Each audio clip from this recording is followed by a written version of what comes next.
Namaskar. Welcome to new session.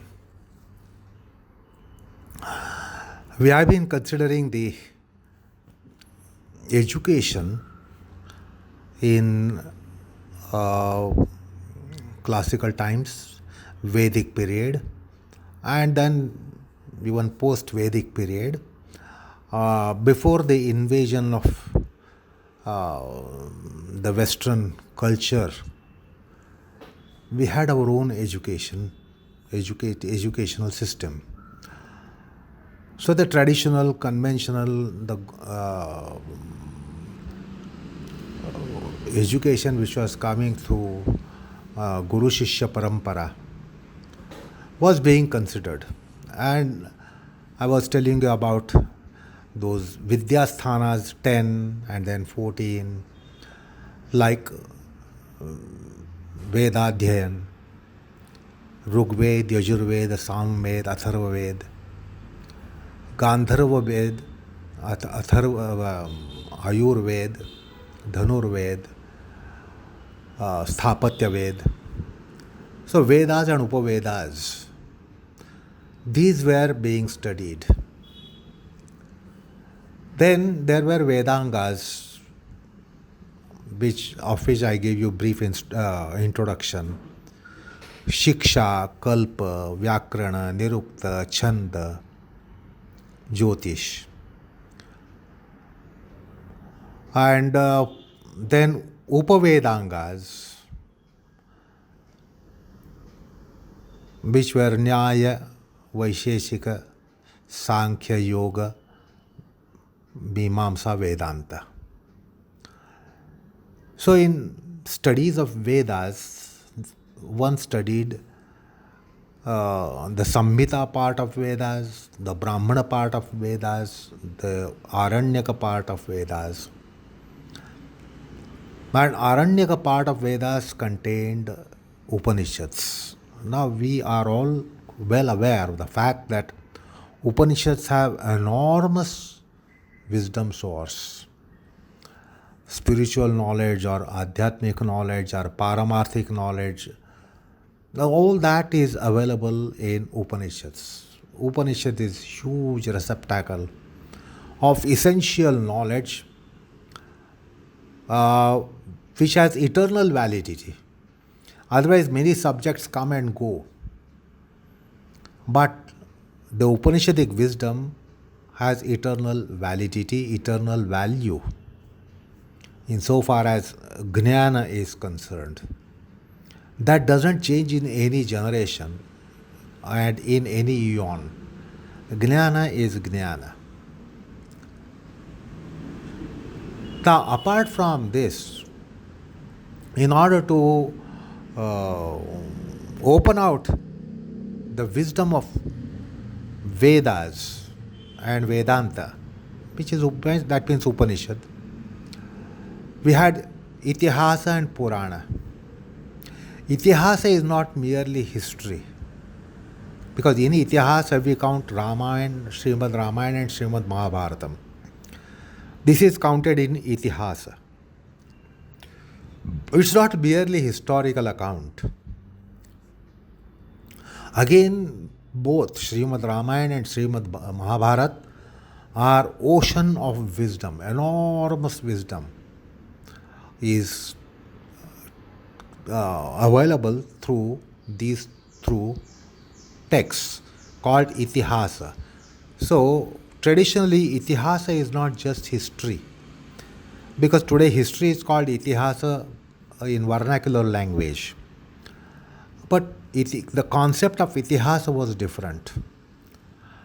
So if we look at the material that is available in Srimad Ramayana and Srimad Mahabharatam, you will see enormous wisdom, ocean of wisdom in both these epics. So they are actually epics. But then the epics have such a kind of structure and such a kind of authorship that they encase boundless wisdom. Valmiki penned down Srimad Ramayana, Vedavyasa penned down Srimad Mahabharata, the two epics. And then the very fact that Valmiki and Vyasa wrote Ramayana and Mahabharata testifies that there must be enormous wisdom, and there is enormous wisdom in it. Then Puranas. Now we know for the fact that Vedas were not accessible to all, particularly in our times. It was only Vedic studies were only for twice born. Twice born means Brahman, Kshatriya, Vaishya. But in Kali Yuga, it just remained for Brahmins, because this Upanayana Samskar, or the thread ceremony for Kshatriyas and Vaishyas, went into oblivion. And the twice born were only Brahmins since last 5,000 years. Before that, even for the fact many of you may not be knowing, Shri Krishna, Bhagwan Shri Krishna was Kshatriya. Bhagwan Shri Ram was Kshatriya.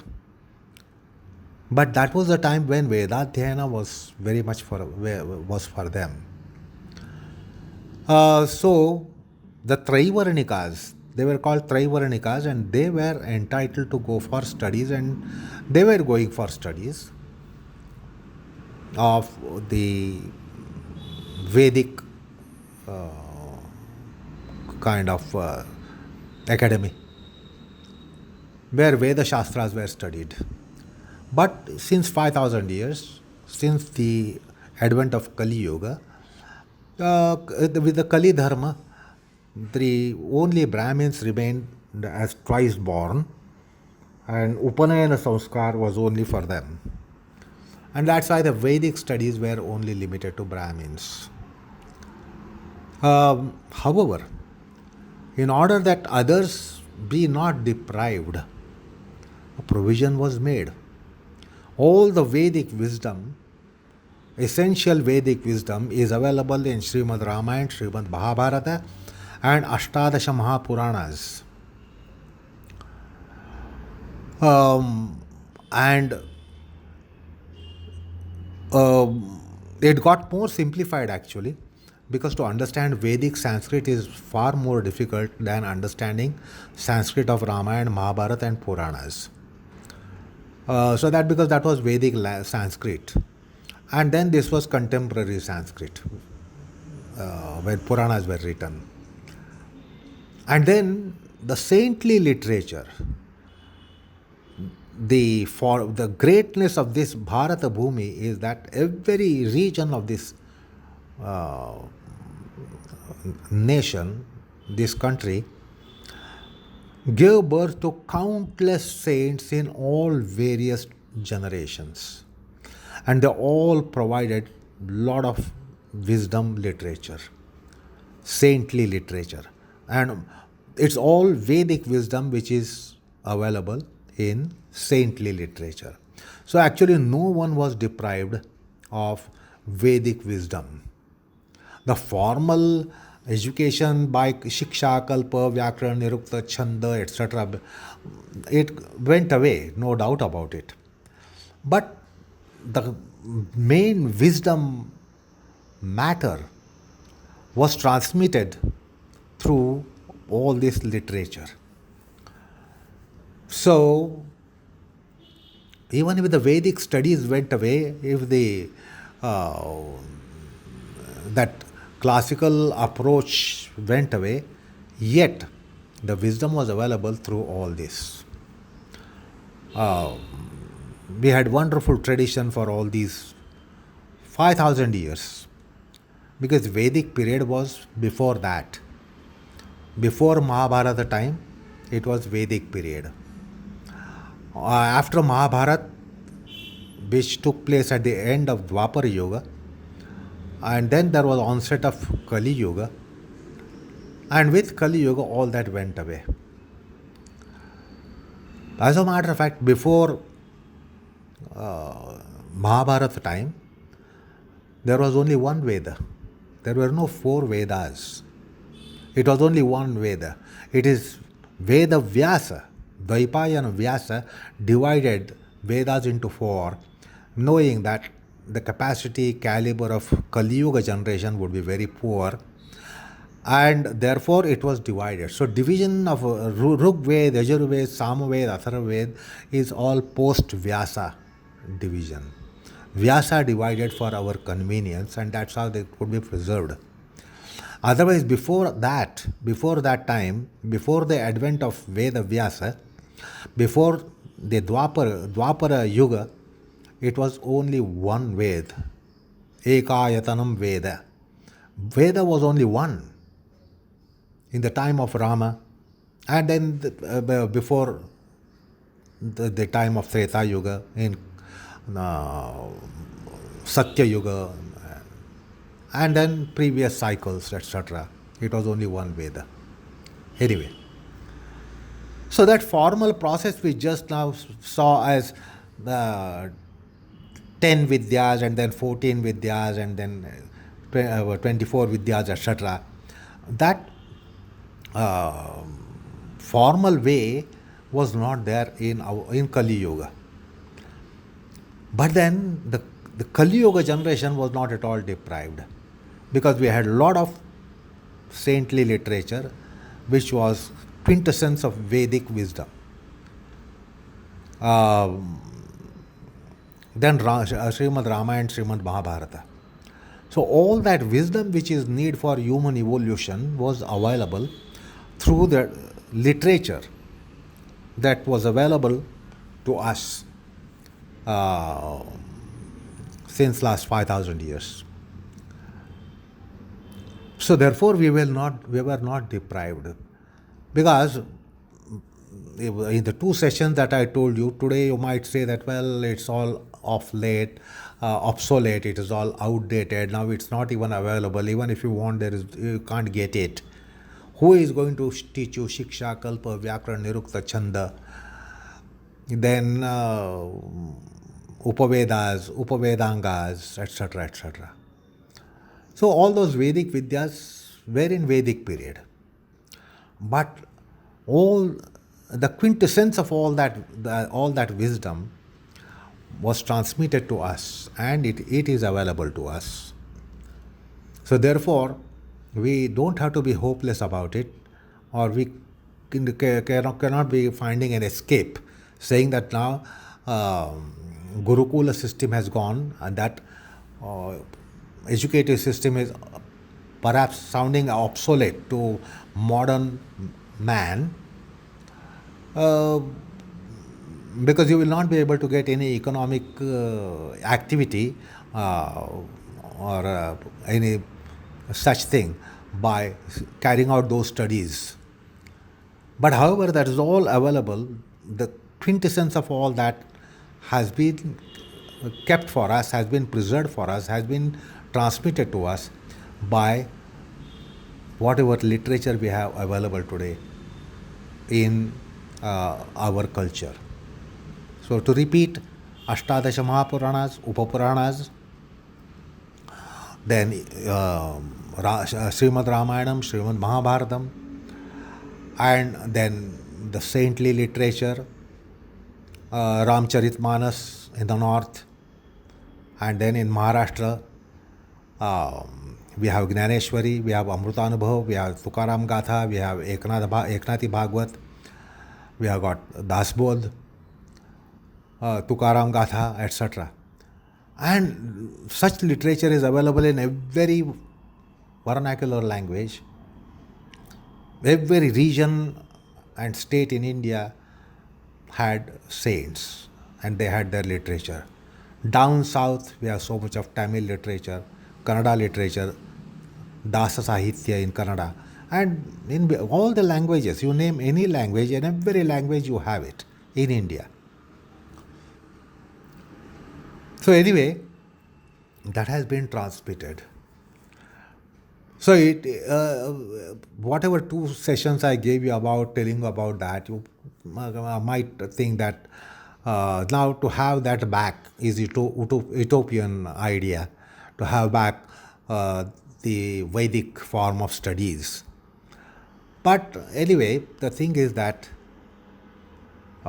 just as metropolitan cities have a ring road, similarly,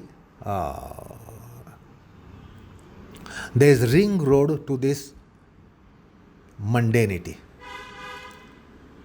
and then you can be finding a way to reach that ring road and go for paramarthic path. You can go to that spiritual path via literature that is available today.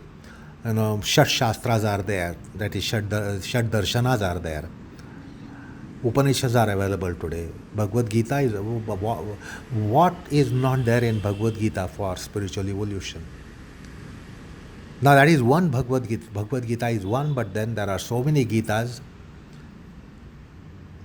Rama Gita, Surya Gita, Ganesh Gita, Datta Gita, Devi Gita. Countless Gitas are there. They all have this valuable wisdom. Therefore, we are not really deprived. Only that structure is not available today. Gurukul system having gone, then Vedic Pathshalas having gone away. Perhaps they don't have place in today's social setup. Yet, we are not deprived of it. We can be availing of all that wisdom even today. The point is, then where does our spirituality start? How does it start? Where does it start? What is the launch point? How do we go about? So the wisdom of the Lord transmitted to us by saints, by the literature that is so popular today, like Bhagavad Gita. Bhagavad Gita is well known. So Bhagavad Gita gives you a scheme. Even if you are deprived of Gurukula system and the Vedic Pathshala system, yet we have a way out. So we are looking at it. In this session, we will try to look at that so that we don't have to feel helpless, hapless. Otherwise, we can easily find excuse, oh, all that is no more now, it's not available. I want it, but I don't get it. I want that education, but I don't get that education. So we can find easy excuse. But there is no way to find such an excuse. So how does it start? In Kali Yuga, the era of dark, where that structure of education is gone, yet something has been kept available for us. So what is it? How do we inculcate the values? So we have lot of literature to inculcate these noble values. Bhagavad Gita gives one instructions. Yajna, Dana, Tapa are three aspects which purify mankind. And they will purify mankind to ultimate state of human spiritual endeavor. Now, the Yajna Samstha is gone. Agnihotra was there until about nearly 100 years. There were some people who were observing what is called as Agnihotra. Today we do not know what is Agnihotra. But there was a time up to 100 years back, there were some people who were following Agnihotra. That's a Vedic ritual. Now all the Vedic rituals, almost all of them have gone. We have few Vedic rituals still remaining for certain samskars in our present society. However, Yajna principle, it is a principle, it is not a ritual. Yajna doesn't come just to mention a practice or ritual. It is a principle. What is this Yajna principle? Being born as a human being, we must know that it's a great fortune to have taken birth as human beings. And as such, we have certain debts. We owe something to so many things, so many people, so many systems, so many aspects. We owe something. Having born as human being, so we must identify, we must recognize beings are given that faculty of intelligence to understand certain things. And we must identify this, understand this, that we owe great deal since we have been provided so many things, and all they were provided before we took birth. So, what is this yajna? When you have sense of indebtedness, when you feel that you are indebted, you become supplicative. And that's very important value one has to inculcate. You must recognize, once you recognize that you are indebted to someone, how do you behave and conduct yourself with regards to that person? You are indebted, highly indebted. Then you are humble, supplicative. You are unselfish. So, yajna helps you inculcate certain noble values. Now, what has to be understood is that yajna is not having an altar in front and then making some offerings. Basically, one must recognize that we are indebted to so many things. What are these so many things? First of all, we are and we must be indebted to nature. Because once you are a living being, you need to breathe, you need air, you need oxygen, you need air. Who is providing this? Nature is providing this. Is there any aerometer that tells you that this is your bill? Every day you breathe so much and that this is your bill. We are breathing 21,600 cycles every day. So try to understand the amount of oxygen that we need to be living. There is no meter. So the air is freely given to us for lifelong. Light, the sunlight. Sun is source of all forms of energy. There is no billing for sunlight. Water is available. The water is freely available. There is no water meter given which is given by the nature. The civic administration might have water meters and therefore some cess. But nature gives us freely. Now understand, if air, water, light is not given, what is our plight? So, we must be indebted to nature for all that nature has given. Imagine the life without all this nature. Nature totally banished. You will be banished. So, we must be indebted to nature, all the natural resources which come to us and which are incessantly available to us, constantly available to us without any charge. They don't charge anything. So, we must be indebted to nature. Nature in every form, the life and the vegetation and the physical form of nature. Imagine if there were no mountains and no oceans, We would not have been there at all, actually.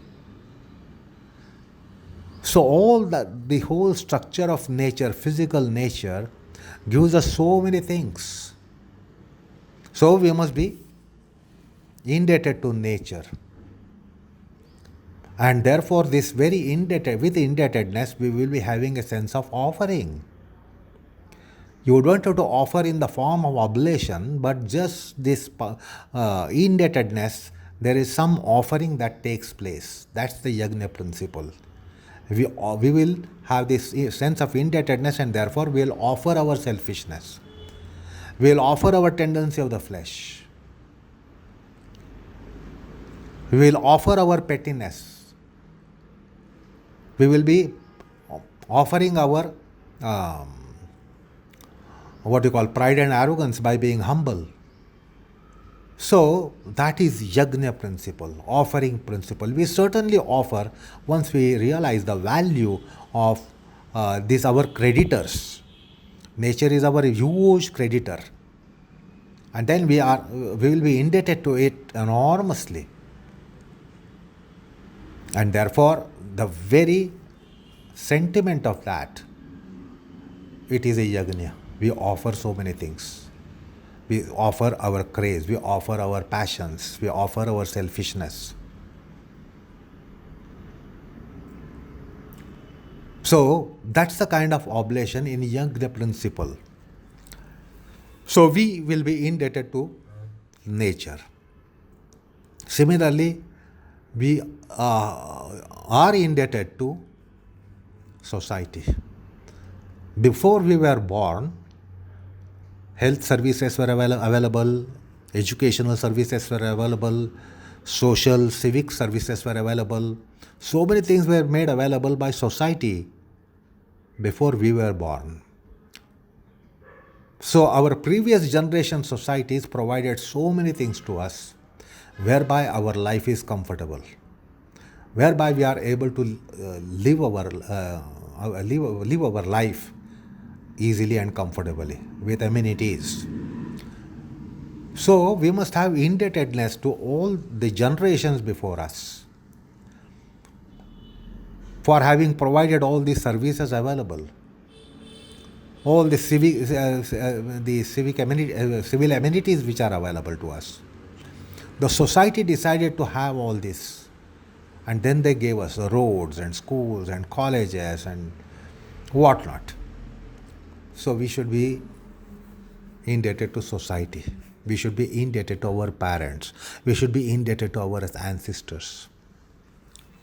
Our parents and ancestors gave us some wisdom by very birth. We inherited so many things from our parents and our ancestors. Our knowledge means we got mounted on their shoulders, and therefore we could be having better opportunity for knowledge. Like usually, many times it happens that the parents carry their children on the shoulders when they are walking through very crowded streets. So the child is safe, and child can see so many things. The father cannot see as much as the child can see because the child is about foot higher over the father's shoulders. So they have given pedestals. Our parents give so much, parents nourish us, nurture us, try to understand the child, just born child, how it is dependent for 3, 4, 5, 6 years on the parents, on the family. So we owe to the family, we owe to the parents, we owe to the society, we owe to the ancestors. So we must recognize where all we have indebtedness, who are our creditors. So society is our creditors. All those previous generations have been our creditors. We should be indebted to them. We should be indebted to our family system, the social system. Then our ancestry. They are all gone, yet they have left a lot behind for us, and something we have got organically. We have inherited so many things from them quite organically now by birth, but by very birth we have got those things. So we should be indebted to them. For this kind of, having recognized this, the yajna principle will become prominent in our consciousness. We will think of parting with something, we will think of offering something, we will think of serving, we will think of giving some service because we got this service. We will also give service. That is the yajna principle. And the Vedic culture has told us about Pancha Mahayajnas. That there are, in the Pancha Yajna, there is Brahma Yajna,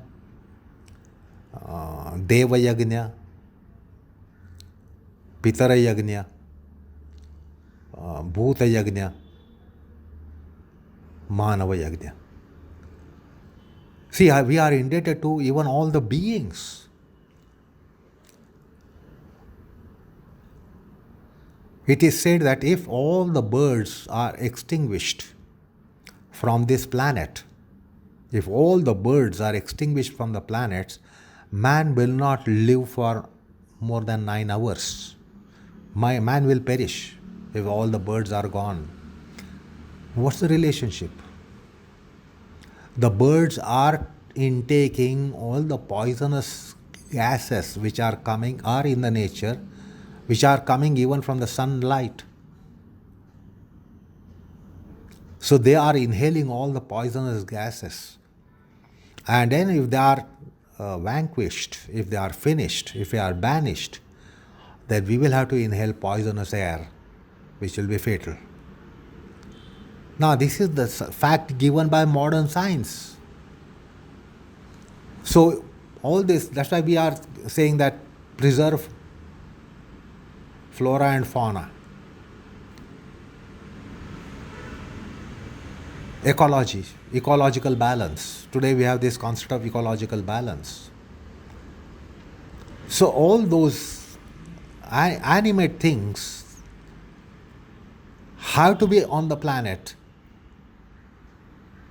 along with us, because planet doesn't just belong to human beings, it also belongs to all those animate beings, all those animals, creatures, worms, birds, etc., etc., all the animals in the ocean, animals on the land, animals over the mountains. They are also equally having right on the planet. Now, it's not only that they have a right, they contribute to us. So we must recognize their contributions and therefore be indebted to all the bhutas. Now, what is called as nature by modern man, the Vedic culture recognized them as devatas. Now, river is something, a material object on the planet, physical object which flows. But then there is a devata. The river was treated as devata and river was worshipped. Mountains as devatas, mountains were worshipped. So all the 5 elements, Prithvi, Aptej, Vayu, Akash, which the physics considers as elements, Vedikas consider them as Mahabhutas and also Devatas. Prithvi Devata, Jala Devata, Agni Devata, Vayu Devata, Dig Devata, that is Akash Devata. So there are 5 deities, celestial forces, because they are so bountiful, they are enormously bountiful. So therefore they are Devatas. So offering something to various forms of gods.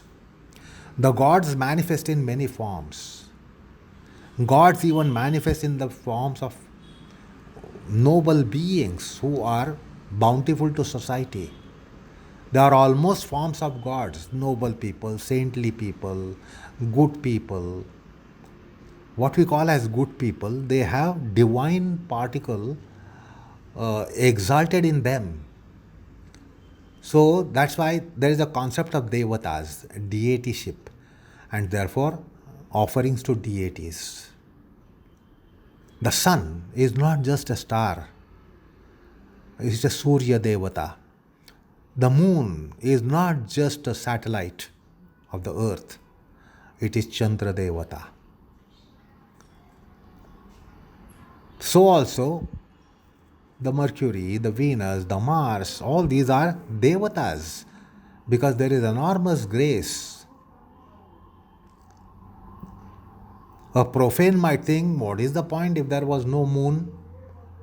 They do not understand the depth of what moon is and why for the moon is there.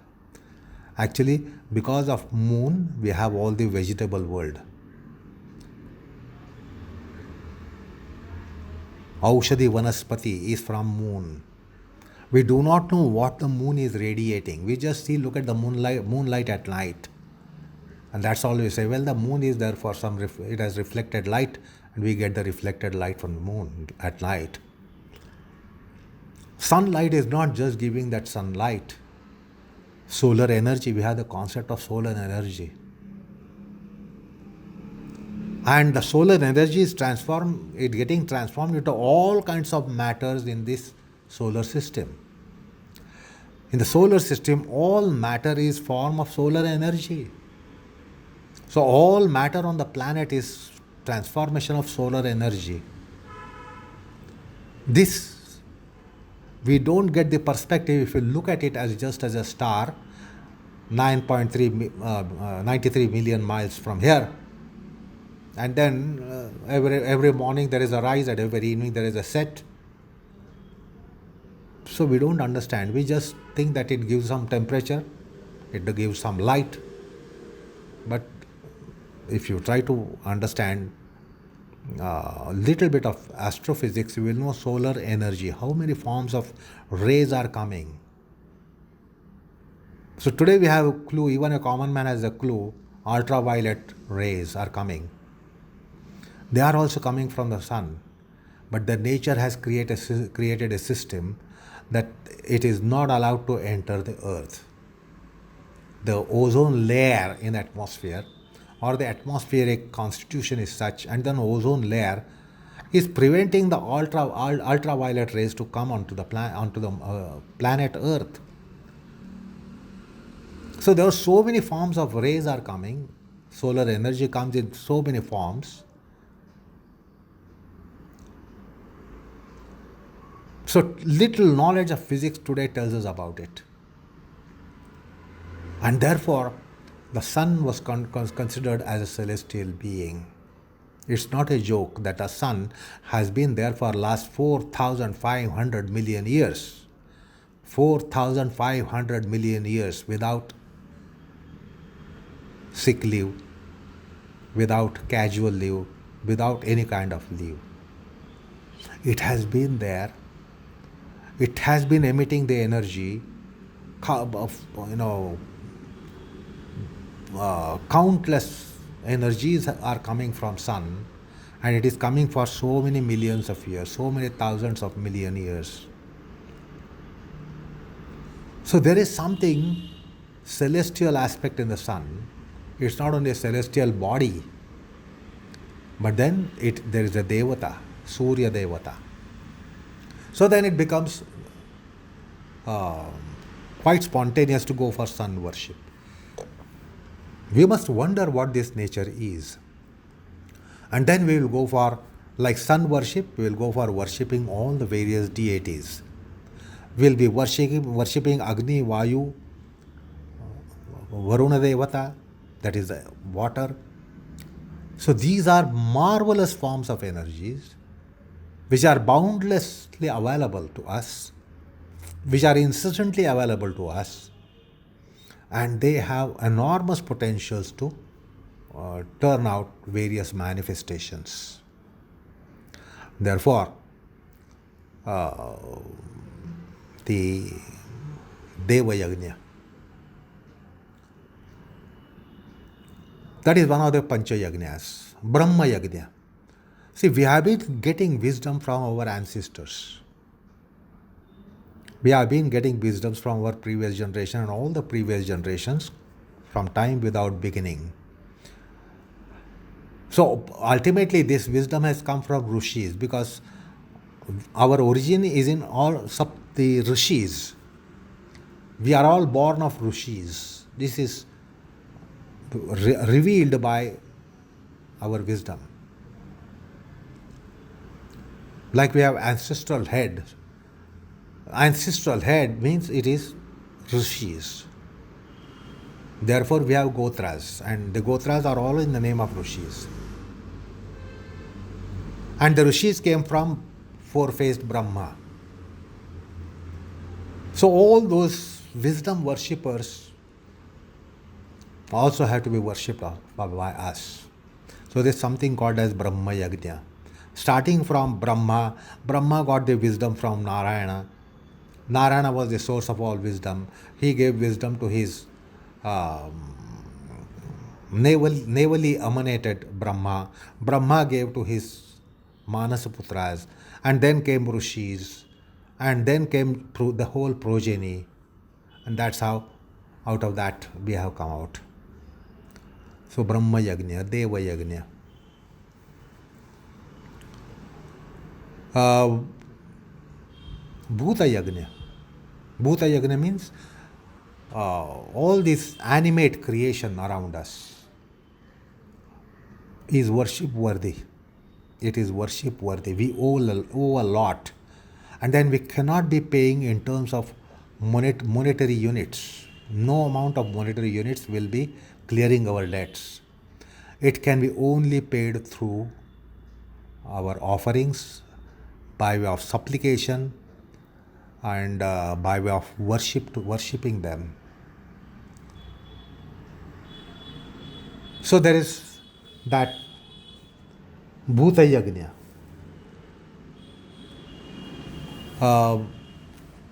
Then comes the animals.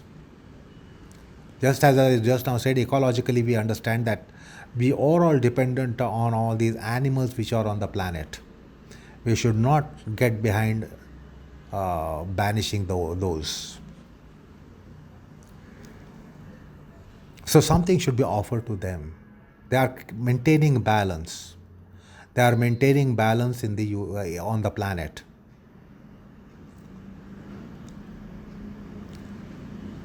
Manava Yajna, the entire humanity. We owe so much to humanity. They may not be our ancestors. Everyone in the society is not our ancestor. However, we owe them because they have formulated social body and they have given a lot to us. They were not related to us. They were not our ancestors. Yet, a lot of endowments have come from them. So we need to have this yajna principle practiced. It's not that we have to have a fire burnt in front of us and then make oblation for them. Yajna principle has to be understood, and then we must inculcate that value, and naturally it will be done. So that is yajna. So that makes us noble. And that also, once you become noble, once you become humble, you will get a lot of wisdom. Humbleness gives wisdom, and arrogance eclipses the wisdom or veils the wisdom. If you don't have wisdom at your doorstep, it will veil, it will eclipse, it will veil. If you have any wisdom within you, it will wane out, it will wane away. Humbleness will nurture it. So by this value inculcation, we become humble, we become simple, we become moderate. And then we become rightly supplicative. Wherever we must be supplicative, we are supplicative. So that's the principle of yajna. Then comes the principle of dana. Dana means to gift. See, human tendency is to be hoarding. Whatever I want, I just won't take it. I will try to stack it up. I will try to be going for hoarding. This is human tendency. And then human tendency is of the nature of I want this. The cattle like animal world, they just want grass, fodder. The wild animals just want flesh. But human beings want what? Unlimited. I want this, I want that. I want everything that is around me. I want everything that I see. So we want so many things. This is not the case of subhumans. If you throw a piece of diamond in front of a dog, it will not carry it. It will just go away. Or throw it in front of a cattle. It will not even look at it. Even if it looks at it, it will go away. It doesn't want all that. It doesn't want all that form of all those objects. Man collects even objects which are useless. Man collects objects which are useless. There are some people having that habit. It's a disease also for some people, that they collect what really is not needed. And then what man needs is unlimited. Recall your any lesson in economics. Human wants are unlimited. Which cattle has said that its wants are unlimited? Which beast has said that its wants are unlimited? It just wants whatever one thing. But we want n number of things. And therefore we have this habit of stacking up things, collecting things, hoarding on, clinging, hoarding. This is human tendency. And therefore, what it suggests is dana principle. Start parting with, give away. First start giving away at least what you don't need. Then give away what you don't want. But later you will understand you must also give away what you really want. And this happens in good relationship. Suppose you are in good relationship with a person. Say it is your beloved. You want something, you want that very much. But for the sake of your beloved, you will part with it. Why? It is because of relationship with that person. So let's create a relationship with the whole universe, with the whole world and at large universe. So even then we will be prepared to part with something which we want. Create such relationship. So the dana will extend to that extent, the gifting away or giving away will extend to that extent. Your revered one, your loved one wants something that you also want. You don't hesitate to part with it because you revere that person, you love that person. So that's why you must develop love. Whatever has to be revered must be revered. Just now I pointed out there are so many things to be revered. Our ancestry, the society, the people in the previous generations. We must revere them for what they have done. Recognize their works. So then we'll be prepared to part with what we want even. What we want very much can also be parted just because of relationship. So dana principle helps us inculcate that nature. So therefore, second principle is dana. The third principle is tapas. What is this tapas? See, we have this body. Just because we have this body, there is something called as tendency of the body. In psychology, we know this, tendencies of the body, tendencies of the flesh. So since we have a body, we have a flesh, and since we have flesh, we have tendencies of the flesh. Now, because of the tendencies of the flesh, we end up doing so many things, indecent things, illicit things. We start doing just because of the tendency. The calls of the flesh. Because we have flesh, there are calls of the flesh. And because of the calls of the flesh, we will be doing so many things which are antisocial, which are illicit, which are indecent. Humans don't hesitate to do anything that is indecent. Subhumans don't have anything like that. But human beings have something, decency and indecency. Then we have senses. The senses have their tendencies. You may not have a tendency for so strong, but the senses have very strong tendencies. And then we know how they play havoc. So the senses must be reformed. The mind has its tendencies. Senses have their tendencies. The flesh has these tendencies. Now, these tendencies, if we just go on encouraging them to go after whatever they want, we will create chaos. So, in order that, there is some kind of restraint exercised over that. The tendency aspect, tendency body is so strong within us.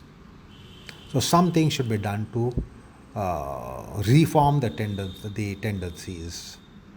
Whatever we do for that purpose is called tapas. That is austerity, which is going to work for reformation in our tendencies, culturing our tendencies, shaping our tendencies, temperating, making them temperate, making them modest. So that is tapas. So human beings have to understand the importance of yajna, dana, tapas. Much more can be said about this. There is enormous to say about this. The ancient wisdom has given lot of material to give exposition on yajna, dana, tapa. That is why Bhagavad Gita says, now when I give that final statement, that Bhagavad Gita says, yajna, dana, tapa, purify the man, purify the mankind. So try to understand what yajna could be, what dana could be, what tapas could be. If they can purify the human being, if they can purify the man, you can understand what enormous value they might be having. So yajna, dana, tapa. This has been not only given by Bhagavad Gita, you will find this in the message of Srimad Ramayana, in the message of Mahabharata, in the message of so many sages, rishis who have come in Mahabharata to give various wisdom discourses. They meant this. Puranas will tell about this. Saintly literature will tell about this. They will tell us how we are indebted, how we are selfish, how our tendencies play havoc, how we need to curb our tendencies, culture our tendencies, etc., etc. So Yajna Dana Tapa has been advocated by all that literature that is available to us. That's why Yajna Dana Tapas. So by inculcating these principles, we will be certainly getting that wisdom which the Vedic period was giving through the formalized system, which I spoke about it in last two sessions. So it will come in informal way, and then that wisdom will come in various ways, not classified like Shiksha, Kalpa, Vyakran, Nirukta, Chanda, Rigved, Yajurved, Samved, Atharved, and then Gandharved, Ayurved, Sthapatya Ved, Dhanurved, etc. And then various Shastras which were formulated in that time. So all that was formalized then because that's how the education was. Today the education is not that, is not based on that. But in informal way we will be getting the whole quintessence of all that. So this is Yajna Dana Tapas. Let us try to ponder over this.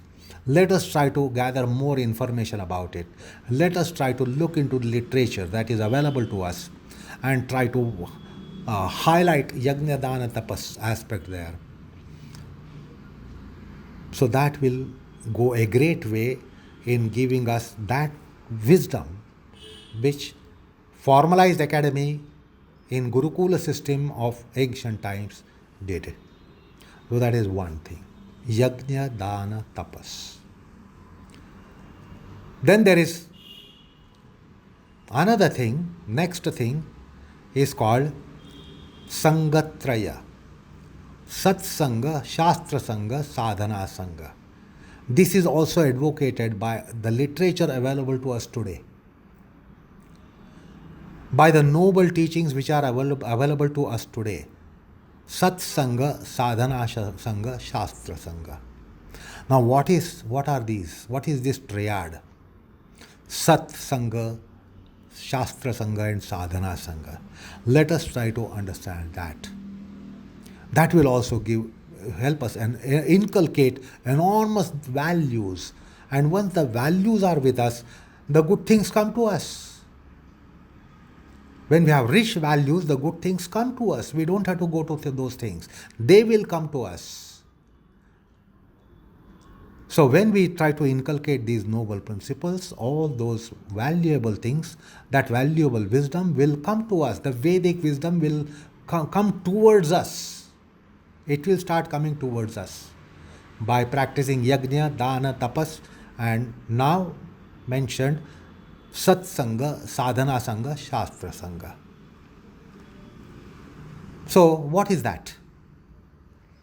So we need to slightly delineate on it. But that is for the next session. Namaskar all of you.